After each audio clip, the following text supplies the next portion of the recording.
During the aftermath of the 2022 Kenya general elections, Yussuf Hussein alias Tolfio was part of a hopeful and newly elected youthful Wajir County MCAs. Yusuf, who was elected under the United Democratic Movement ticket to represent the people of Della ward in Eldas constituency. Anaga reer Eldas hadaan miyaan ku jirin dawladda Kenya miyaan ahayn sida ugu naxariista badan si degdeg anag wiilka inaan oo la keeno. He stamped as a vibrant vocal leader by his colleagues and a man who tirelessly worked to represent the wishes of his electorates. Shacab lala baxay waa la arkay oday lala baxay waa la arkay wiil lala baxay waa la arkay laakiin nin madax ah oo la soo doortay oo inta soo kun oo kuri ay u dhacday oo lalaacay وحتى دقيقة واحد مال كل شيء قال لهين عجائب هيلده نينكي أسرع هاي أول دور طوى مدح دايني نينكي مدح داي أيان ربنا إن مال لوجو الشيء. The recent Wajir finance bill fiasco, Yussuf was seen at the forefront as part of those few leaders who opposed to the county finance bill. His shrewd political nature has seen him be at loggerheads with several political bigwigs in the county, some of whom have since, after his alleged abduction, came out calling for his safe return and for security agencies to produce him alive. Our MCA Yussuf Hussein, Tolfio, is in their hands. Let him be processed through due process and be taken to a court of law so that he can stand trial and defend himself.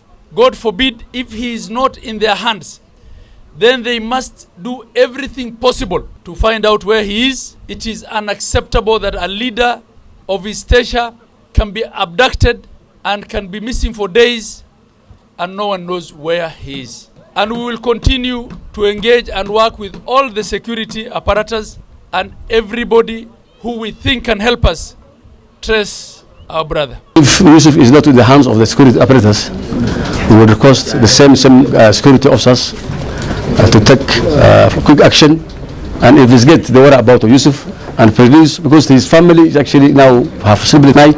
Keeping somebody in Komakedo is not the right thing that should be done.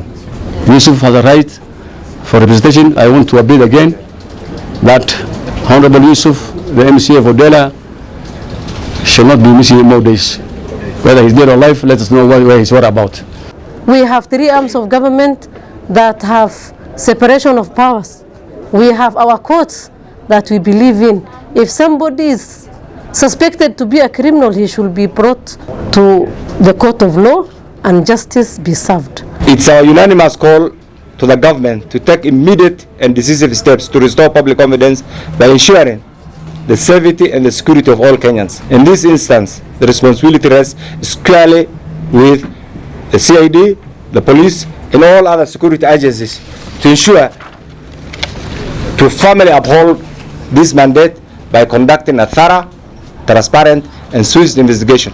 Kama viongozi wa hii region, kama viongozi wa PPG ya kwamba Mheshimiwa Tolfio atapatikana na amani na wale ambao walimchukua watawajibika vile kile wamefanya. Mambo ya abduction lazima ikome kwa sababu hakuna mtu anashikwa kwa njia ambayo julikani. What has shocked many is how a politically elected representative of the people has gone missing for almost a week without no response from any security organ concerning his whereabouts. For the avoidance of doubt, there will be no extrajudicial killings in the government of Kenya under my administration. And to add salt to the wound is how President Ruto's obnoxious claim that his administration is not involved in any abduction whatsoever, and if indeed there was one, let it be laid out for him. That under my administration, there will be no Kenyans in Ribayala or any other river or in any other place. If, my good friend Sospita, and I am here, if there is a family, any family, that their child or their friend or their relative went to a demonstration, whether it is last year or this year, and never came back, I want to know the names, because I will take firm and decisive action. Because as I talk to you today, I don't have a single name of somebody who has been abducted or disappeared. And no Kenyan should be subjected to any inhuman treatment because of their political persuasion. Well, Mr. President, here is one such case. An elected leader, a representative of Della Ward Eldas Sub-County, abducted on Friday the 13th. After being held for 7-8 months, I remember of a chief that was just thrown into the bush while he was completely out. This has been happening with the last government. But after the swearing in of the current president, William Samoei Ruto, he gave a statement himself. He abolished the unit. It has been halted, I think, few months, but it came back. This thing is now with us. So many people are missing. Unfortunately, now it came to the leaders. We are missing an MCA. Tomorrow it will come to the members of parliament. It will come to the governors. It will come to the senators.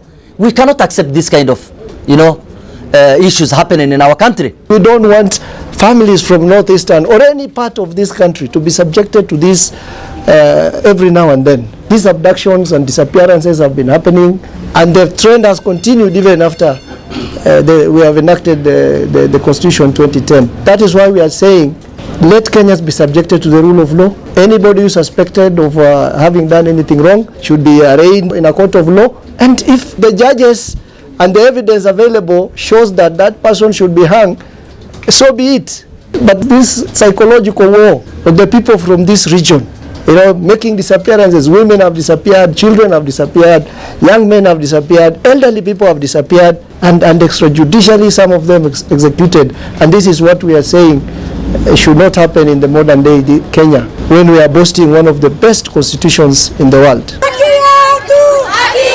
As his family and loved ones crowd seeking justice and for his return, for the people of Wajir and northern Kenya, it is the tumultuous return of broadlight abduction reminiscent during the reigns of President Uhuru Kenyatta. From me, Suleiman Abdikadir, and the entire Khalsa Media Group, wish for his safe return.